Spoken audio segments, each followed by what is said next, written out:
সাথে আজকে শেয়ার করি নিজের গাছের পাকা বেলের শরবত। এই তো দেখো বেল, এটা আমাদের গাছের পেকে একদম ক্ষীর হয়ে গেছে। কি সুন্দর গ্রাম। তো এখন শরবত করব, দেখতে থাকো।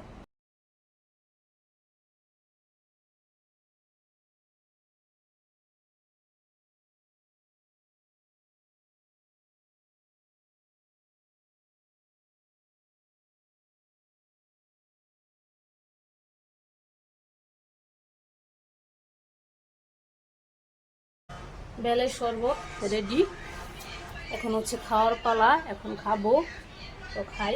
বিসমিল্লাহ। এটা হচ্ছে আমার, আর এটা হচ্ছে ওর বাবা। তো আমারটা আমি খেয়ে ফেলি। এই তো খেয়ে শেষ করে ফেলছি, দেখছেন অনেক মজা হয়েছে। প্লিজ দুঃখিত তোমাদেরকে খাওয়াতে পারলাম না, মনে কিছু নিও না।